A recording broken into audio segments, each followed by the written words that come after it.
জড়িত থাকা। এগুলো কিন্তু আমাদের এই ফসলের জমি। বর্ষাকালে পানি আসতেছে, পানি প্রায় এসে পড়েইছে। এই যে প্যানাগুলো দেখতেছেন, আমি আসলে এগুলো সংগ্রহ করতে যাব।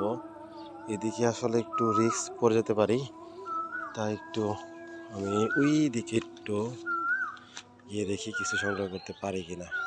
সাথেই থাকবেন।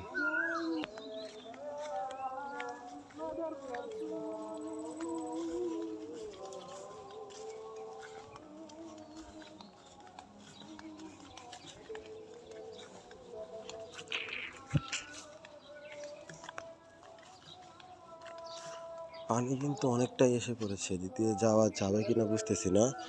আমি পাশের আরেকটা যে রাস্তা, ওটা দেখি ফলো করে পারি কিনা। আসলে এবার মাসাল্লাহ ধান হয়েছিল অনেক, কিন্তু ধান সংগ্রহ করার জন্য কৃষক সময় পায় না। এদিকে রহমতের বৃষ্টি ছিল।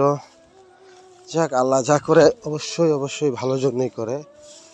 পানি এদিকে উঠে গেছে মোটামুটি।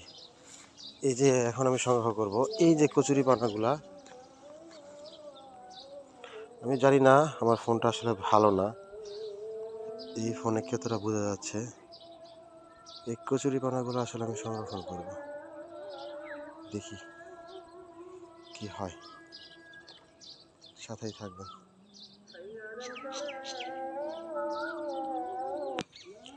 একটা জিনিস হচ্ছে, এই যে একটা মরা সাপ, তো এদিকে খেয়াল করে দেখলাম, এদিকে হচ্ছে মাছের পোনা।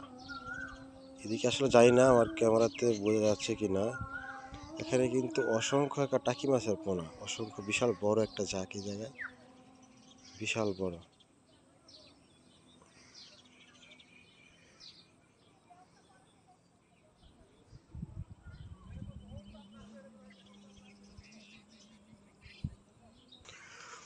আমি কচুরি পানাগুলো আসলে নেওয়ার চেষ্টা করতেছি, দেখি কতটুকু। এগুলো হাঁস খাবে কিনা আমি জানি না, এখন নিয়ে দেখি আসলে কি হয়। বাকিটা পরে দেখা যাবে ইনশাল্লাহ।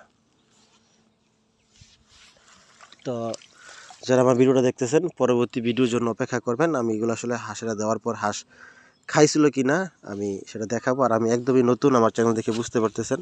আমি ইনশাল্লাহ ফার্মিং আস্তে আস্তে শুরু করব, কয়েক মাসের ভিতরে পুরোপুরি ফার্মিং শেষ করব।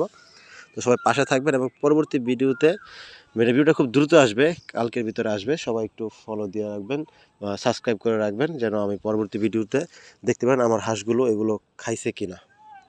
ধন্যবাদ। আসসালামু আলাইকুম।